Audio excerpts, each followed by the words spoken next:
I'll never forget the exact moment my own words came back to choke me. My name is Sarah Mitchell.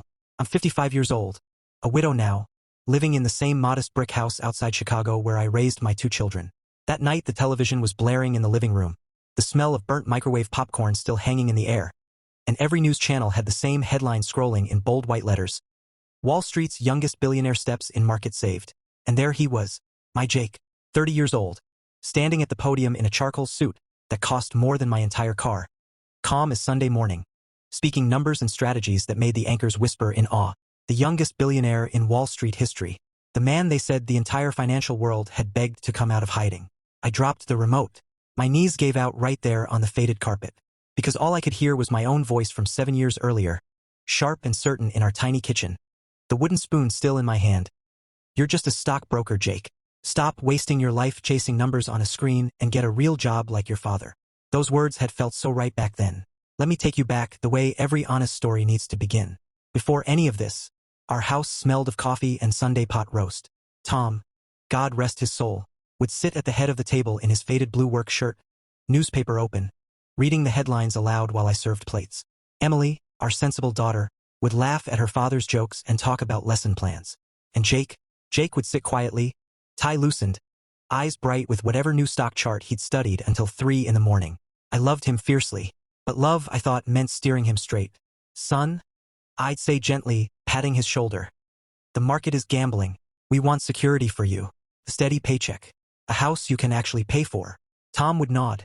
Fork paused midair. Your mother's right, boy. Dreams are fine, but bills don't care about dreams. Jake never argued loudly. He just smiled that small, stubborn smile. Thank me for the meal. And later I'd hear him on the phone at midnight, voice low and excited, talking about volatility and patterns like they were poetry. I'd shake my head, turn off the hallway light, and whisper to Tom in bed, he'll learn the hard way. We all did. Those were the warm years, the safe years, the years I believed I was protecting my child. Then the first quiet crack appeared. It started small, the way real betrayals of trust always do. About 8 months ago, Jake's calls became shorter. Not cold, just different. His voice carried a quiet confidence I couldn't place. When I asked how work was, he'd say, "It's going well, Mom," and change the subject to my garden or Emily's new baby. One Saturday he drove up in a car I didn't recognize. Sleek, dark, the kind that whispers money instead of shouting it. Company lease, he explained, rubbing the back of his neck the way he did when he was hiding something. I noticed the new watch too, thin, silver, nothing flashy but clearly expensive. I teased him about it. He laughed and said it was a bonus. I brushed the feeling away. Mother's worry, that's all. I told myself he was finally growing up. But that small doubt planted itself in my chest like a seed. And seeds, once watered by silence, have a way of growing into something you can no longer ignore. I should have asked more questions that day. I should have looked closer, because the truth was already moving faster than any of us could imagine. I started noticing the silences more than the words. Jake would call every Sunday evening like clockwork, always at 7:30 p.m. sharp, the same time Tom used to pour his 1 glass of bourbon after a long week. But those calls grew shorter. Busy week, Mom. Meetings all day. Love you, talk soon. I'd stand in the kitchen holding the phone long after he hung up, listening to the dial tone fade into the hum of the refrigerator. Something felt off. Not angry, not distant in the usual way sons get when life pulls them away. Just careful, like he was choosing every sentence the way you choose steps on thin ice. Then came the Christmas before everything broke open. He flew in from New York. I remember the airport pickup. Snow dusting his dark coat, that same stubborn smile, but his eyes looked tired in a way I'd never seen. Not the tired of hard work, the tired of carrying something heavy alone. Emily and her husband brought the baby. The house filled with the smell of cinnamon rolls and pine needles. We laughed, we ate, we opened gifts. Jake gave me a simple silver bracelet, nothing extravagant, just elegant. I hugged him tight and whispered, "You didn't have to." He kissed my forehead and said nothing.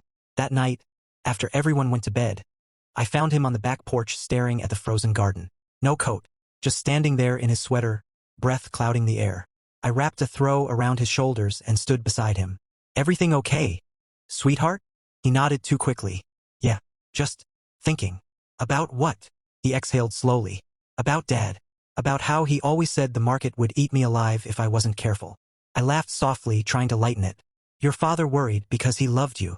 "I know." Jake turned to me then, eyes searching mine. "Mom, do you still think I'm just a stockbroker? Chasing numbers?" The question caught me off guard. My mouth opened, but the old reflex answer didn't come. Instead, I felt heat rise in my cheeks. I just wanted you safe, Jake. That's all a mother ever wants. He looked away, jaw tight. Safe isn't always the same as happy. We stood in silence after that. The wind rattled the bare branches. I wanted to say more, to apologize, to explain, but the words stayed stuck. He squeezed my shoulder, said good night, and went inside. I stayed out there until my fingers went numb, replaying his question like a song I suddenly hated the tune of. 2 months later, the first real hint landed in my inbox. An email from Emily. Subject line, "Have you seen this?" Attached was a Forbes article link. I clicked it with coffee still steaming in my mug. The headline read, "The Ghost of Wall Street: How a Low-Profile Trader Quietly Built a $1.2 billion hedge fund, and Why No One Knew His Name Until Now." The photo was grainy, taken at some charity gala. But I knew that profile, that slight tilt of the head, those same wire-rimmed glasses he'd worn since college. Jake, my Jake. The article called him reclusive, brilliant, the youngest self-made billionaire in a decade. It said he'd spotted patterns no one else saw during the last market crash, shorted at exactly the right moment, then quietly built positions that turned hundreds of millions into billions when the rebound came. Institutions had been begging him to manage their money. Governments had quietly asked for advice. And he'd said no to almost everything, until the last crash threatened to take the entire system down. Only then did he step forward. I sat at the kitchen table for over an hour, article open, coffee gone cold. My hands shook so badly I couldn't scroll anymore. All those years I told him he was just something, just a broker, just dreaming, just gambling, and he had become the one person Wall Street needed most. I didn't cry right then. I just felt something enormous and quiet shift inside my chest. Part pride, part shame, part terror that I might have already lost him forever because of my own small, scared words. I didn't call him right away. Couldn't. My throat closed every time I picked up the phone. Instead, I sat with the article open for days, rereading the same paragraphs until the words blurred. Every line felt like a mirror held up to my face. Mitchell avoided the spotlight, turning down interviews and red carpet invitations. Friends describe him as private, loyal, and fiercely protective of his family. He credits his late father's work ethic and his mother's insistence on integrity for keeping him grounded. My insistence on integrity. The irony burned. Finally, on a Tuesday evening when the house was too quiet and the clock in the hallway ticked louder than usual, I dialed his number. He answered on the second ring. "Mom, Jake." My voice cracked on his name. I read the article. Silence stretched between us. Not angry silence, just full, heavy silence. "I was going to tell you," he said quietly. "I just didn't know how. Every time I tried, I heard your voice saying I was just a stockbroker, and I didn't want pity, or lectures, or for you to think I'd changed into someone you wouldn't recognize." I pressed my palm to my forehead. "I was wrong, sweetheart. So wrong." Another pause. Then softer. "You weren't entirely wrong. I did chase numbers, but they weren't just numbers to me. They were patterns, stories, ways to protect people, the way Dad couldn't protect us from losing the house that one winter. I wanted to build something that couldn't be taken away." Tears slipped down my cheeks. I didn't wipe them. I should have listened. I should have seen how hard you were working. Instead, I kept trying to pull you back to what felt safe to me. "You were scared," he said simply. "I get it now. Dad's heart attack. Losing him, you didn't want to lose me too, even if it was just to a different life." We talked for over an hour that night. No rushing, no defensiveness, just two people finally hearing each other.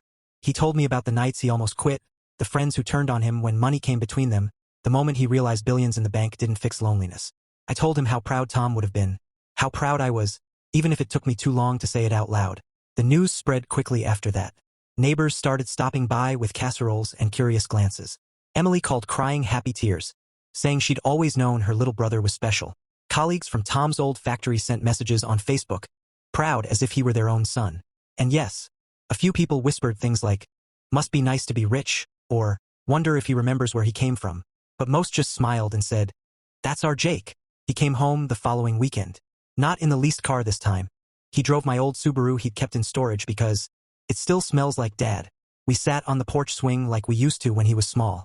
The air smelled of early spring and cut grass. He rested his head on my shoulder the way he hadn't since he was 12. "I'm sorry I shut you out," he whispered. "I'm sorry I made you feel small," I answered. We stayed like that until the streetlights came on. Life isn't perfect now. Money changes things.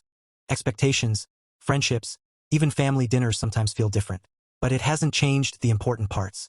He still calls every Sunday. I still plant tomatoes in the garden he helped me build. And when I look at him across the table, I don't see a billionaire. I see my boy, the one who used to draw stock charts on napkins and dream bigger than I ever dared. Sometimes the hardest lessons come wrapped in the ones we give our children. I taught him caution. He taught me courage. And somewhere in the middle, we both learned forgiveness. If you're listening to this and you've ever said words to someone you love that you wish you could take back, don't wait. Say the hard thing, even if your voice shakes, even if pride stands in the way, because time doesn't wait for us to be ready. And the people we hurt most are usually the ones we'd give anything to protect. Would you have waited as long as I did to say, I was wrong? Or would you have picked up the phone that very night? Tell me in the comments below. This is Broken Trust Stories, and your story might be the one someone else needs to hear next. Subscribe if these real, raw confessions help you feel less alone. And remember, trust can break in a single sentence, but it can also heal in one honest conversation.